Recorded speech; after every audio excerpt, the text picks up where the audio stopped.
Welcome to speedearning.com। Burger king IPO buzzing stock है। आप देख रहे हैं पब्लिक इशू आ रहा है बर्गर किंग का, बर्गर किंग इंडिया का। तो इसमें पैसा लगाना चाहिए, नहीं लगाना चाहिए, हमको फ़ायदा होगा, नहीं फ़ायदा होगा, क्या करना चाहिए।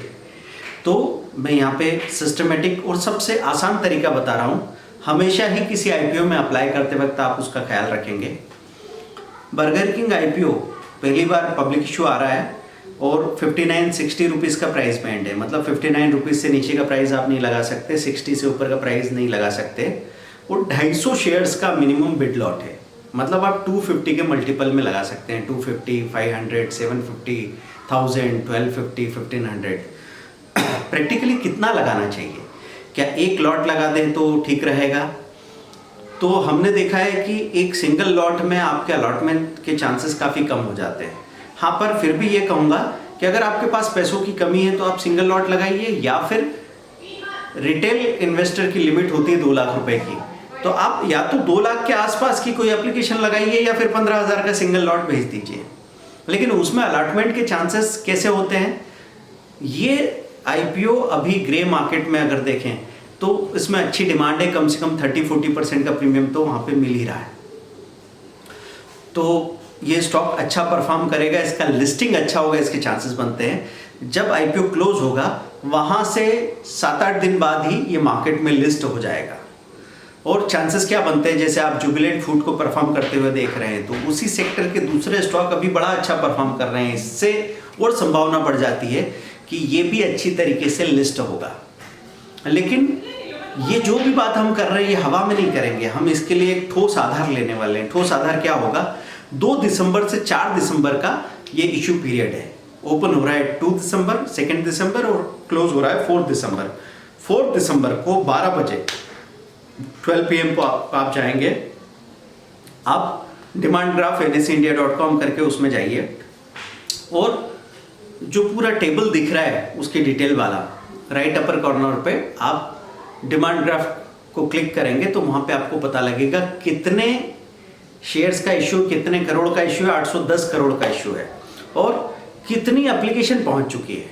तो अगर ऐसा हो कि 800 करोड़ का इशू हो और अभी तक 4000 करोड़ या 10,000 करोड़ की एप्लीकेशंस पहुँच चुकी है, इसका मतलब कितने गुना ओवर सब्सक्राइब हो गया। सुबह तक अगर आपको 5 से 15 गुना ओवर सब्सक्राइब दिख रहा है तो इशू क्लोज होने तक ये 30 से 50 गुना ओवर सब्सक्राइब हो जाएगा।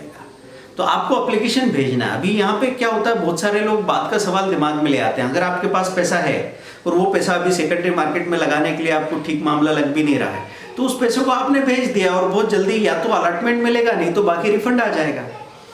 तो अगर आपके पास पैसा है तो आप एप्लीकेशन भेज दीजिए। अलॉटमेंट अगर आप साल भर में 12 से 13 आईपीओ में पैसा लगाते हैं तो 5 से 6 बार अलॉटमेंट आ जाता है। अगर अलॉटमेंट आ जाता है तो ये पॉसिबिलिटी बन सकती है कि 60 रुपीज़ में जो आपको दिया गया है, अब बहुत सारे लोग पूछेंगे सर 59 या 60 क्या प्राइस डालें? आपको कट ऑफ प्राइस डालनी। कट ऑफ मतलब जितने पे सबको मिल रहा है हम उसको लेने को तैयार हैं। तो पहले क्या देखेंगे, ओवर सब्सक्राइब हुआ है क्या? ओवर सब्सक्राइब हुआ है तो ही आप अप्लाई करेंगे। आजकल ऑनलाइन एप्लीकेशन होती है या फिर फिजिकल फॉर्मेट में आप एप्लीकेशन भर के दे रहे हैं तो अपने ब्रोकर को दे देंगे और फिर वो चला जाएगा चेक के साथ में। असबा फैसिलिटी भी है कि आपका सारा पैसा पहले चला जाता था कंपनी के पास, फिर आपको अलॉटमेंट भी नहीं मिलता था, पूरा रिफंड आता था, तब तक का रिटर्न आपका मर जाता था। अब तो खैर उतना टाइम भी नहीं लग रहा है। लेकिन असबा फैसिलिटी में तो अभी ये बात है कि आपका उतना पैसा एंगेज ही नहीं हो रहा है। आपको अपने पैसे पे रिटर्न जो मिलना चाहिए सेविंग अकाउंट में या लिंक एफडी में वो मिलता रहेगा और अलॉटमेंट जो आएगा उसका पैसा कट जाएगा। तो दोस्तों आप 12 बजे देखेंगे और आपको दिख रहा है कि अच्छी तरीके से सब्सक्राइब हो गया। सब्सक्राइब में 4 चीज़ें देखनी होगी। मार्केट पार्टिसिपेंट 4 होते हैं। एक होते हैं क्वालिफाइड इंस्टीट्यूशनल बायर, QIB। तो इंस्टीट्यूशनल बायर्स में अगर म्यूचुअल फंड ने, FII ने कई गुना ओवर सब्सक्राइब किया है तो इसका मतलब म्यूचुअल फंड के सब्सक्राइब करने से मालूम पड़ता है कि लिस्टिंग के लिए नहीं बल्कि होल्डिंग के लिए भी अच्छा है। प्रमोटर ने अगर अच्छे से सब्सक्राइब किया है इसका मतलब यह है कि कंपनी का बिजनेस भीतर से अच्छा है। प्रमोटर कौन लोग होते हैं? मैनेजमेंट और उनसे जुड़े लोग, कंपनी के करीब के लोग। तो एम्प्लॉयज़ भी उसमें होते हैं। अगर आपको ऐसा लगता है कि उसमें बहुत अच्छा ओवर सब्सक्रिप्शन आया है, इसका मतलब कंपनी भीतर से अच्छी चल रही है, इसीलिए उसके प्रमोटर भी उसमें बहुत ज़्यादा इंटरेस्ट दिखा रहे हैं। फिर होता है रिटेल इन्वेस्टर। रिटेल इन्वेस्टर ज़रूरी नहीं कि वेल इन्फॉर्म्ड हो, तो वो सेंटिमेंट के साथ चलता है। बाजार में तेज़ी चल रही है, हर एक IPO अच्छा लिस्ट हो रहा है, तो हम भी तैयार खड़े हैं पैसा लेके कि आप कौन सा IPO आ रहा है, कहाँ पैसे भेजने हैं। तो ठीक है, अगर रिटेल इन्वेस्टर्स ने ओवर सब्सक्राइब किया तो लिस्टिंग गेन अच्छा मिलेगा, लेकिन होल्डिंग के लिए वो अच्छा है ऐसा तय नहीं होता है। तो होल्डिंग के लिए क्या करना है, तो लिस्टिंग के दिन हम लोग आपको बता देंगे कैसे हैंडल करना है। तो जैसे ही आपको दिखे ओवर सब्सक्राइब हो रहा है, आपको पैसा लगा देना है। अगर अलॉटमेंट नहीं होता है तो मत समझिए कि आपकी स्टडी बेकार गई। अगर आपने सारी स्टडी की, आपको पता लगा कि अरे ये तो 50 गुना 60 गुना ओवर सब्सक्राइब हो गया था और बड़ा अच्छा इसमें इंस्टीट्यूशनल होल्डिंग है, FII ने भी अच्छा लिया था, ओवर सब्सक्राइब किया, म्यूचुअल फंड ने भी ओवर सब्सक्राइब किया, तो ये तो मुझे चाहिए ही था। तो हम 60 रुपये का शेयर जब उधर 90 रुपये लिस्ट होगा, 100 रुपये लिस्ट होगा, तो हम वहाँ पे भी उसको अकुमुलेट कर सकते हैं। अब फ़र्क क्या है कि आपके दिमाग में सिर्फ बात आएगी कि सर 60 रुपीज़ का है, फिर 90 रुपीज़ 100 रुपीज़ में क्यों लेंगे। आपको क्या लगता है 60 रुपीज़ के कितने लॉट मिल जाएंगे आप जब ओवर सब्सक्रिप्शन होगा। आप अगर 15 लॉट की एप्लीकेशन भेजेंगे तो आपको 1 या 2 लॉट का अलॉटमेंट मिलता है, मतलब आपके पास हाथ में 250 या 500 शेयर आने वाले हैं। वहाँ पे आप 3000 शेयर भी ले सकते हैं। आप 1000 करके 20 दिन की गैप से, 1 महीने की गैप से इकट्ठा कर ले, जैसे हमने रूट मोबाइल में समझाया था। रूट मोबाइल में हमने कैसे किया था, 800 रुपये में, 700 रुपये में, 680 रुपये में ऐसा अकुमुलेट किया था। बाद में उसको 1151 एक बार बेचा, फिर से दोबारा 1151 बेचा, ऐसे पैसा बन सकता है। IPO स्ट्रेटेजी एक स्पेशल कैप्सूल कोर्स हुआ था, वो पेड कैप्सूल कोर्स में लोगों ने उस एक स्ट्रेटेजी की वजह से बहुत पैसा बनाया। उस अकेली एक स्ट्रेटेजी की वजह से लोगों ने 1-1 लाख रुपया बनाया है, जबकि वो स्ट्रेटेजी उस वक्त 1000 रुपये में उन्होंने ली थी। तो दोस्तों, यहाँ कौन सा ज्ञान आपको कब कितना गुना पैसा देके चला जाएगा उसका अंदाज़ा आप नहीं लगा सकते। मैं आपसे कहता हूँ कि अगर आपको इन्फोसिस पे, रिलायंस पे, टाटा स्टील पे, HDFC पे भरोसा है, तो उससे भी बड़ा शेयर है आपका नॉलेज। जितना आप खुद में इन्वेस्ट करेंगे उतना ही लायक बनेंगे पूरी दुनिया में, पूरे स्टॉक मार्केट में इन्वेस्ट करने के, या कमोडिटी या करेंसी में भी इन्वेस्ट करने के। तो सीखते रहिए।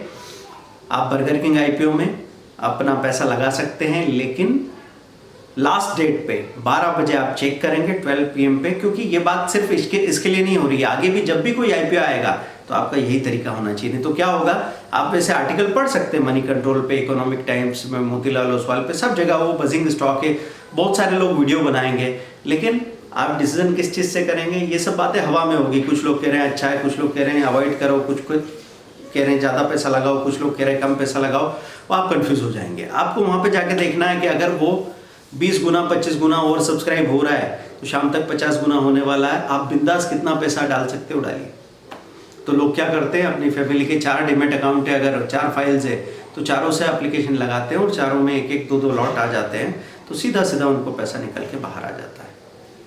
कितना पैसा निकल के बाहर आ जाता है, मतलब आप ये समझ लो कि आपने एप्लीकेशन डाली 2 लाख रुपए की, आपको अलॉटमेंट आया मात्र 30,000 रुपये का, पर उस 30,000 रुपये पे अगर 5,000 रुपये निकल के आ गए तो 2 लाख रुपए पे भी 5,000 रुपये काफ़ी होते हैं ना, 2.5% हो गया। 1 महीने में तो ये प्रोसेस 2 बार होने लगी। आजकल इतना टाइम कम हो गया पब्लिक इशू का, जो पूरा ड्यूरेशन था ना साइकिल का।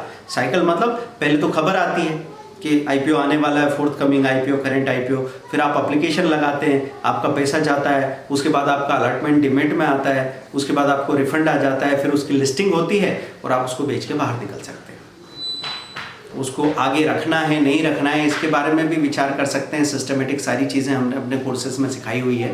तो दोस्तों, बर्गर किंग IPO जाके स्टडी कीजिए। आपके पास भले 1 लाख रुपया 2 लाख रुपया नहीं हो IPO में पैसा लगाने को, 15,000 भी भेजने के लिए नहीं हो, लेकिन कभी मत सोचना कि मैं सीख के क्या करूँगा। मार्केट में अगर आप आए हो तो इसके हर एक हिस्से के बारे में जानने की कोशिश कीजिए। कभी कभी हम बैठे बैठे टाइम पास करते रहते हैं और हमको लगता है कि किसी एक चीज़ से दूसरी चीज़ प्रभावित नहीं होती। किसी की 10,000 कैपिटल हो, बोले मेरे को क्या करना है IPO से, अरे इंट्राडे तो करना है। इंट्राडे इतना ज़बरदस्त होगा पहले दिन, स्विंग ट्रेडिंग तो करनी है, स्विंग ट्रेडिंग में सबसे अच्छा रिटर्न मिलेगा आपको। तो सीख के प्रैक्टिस कीजिए। कोरा पे आइए, इंस्टाग्राम पे आइए, फेसबुक पे आइए, शेयर कीजिए, लाइक कीजिए, सब्सक्राइब कीजिए प्लीज़।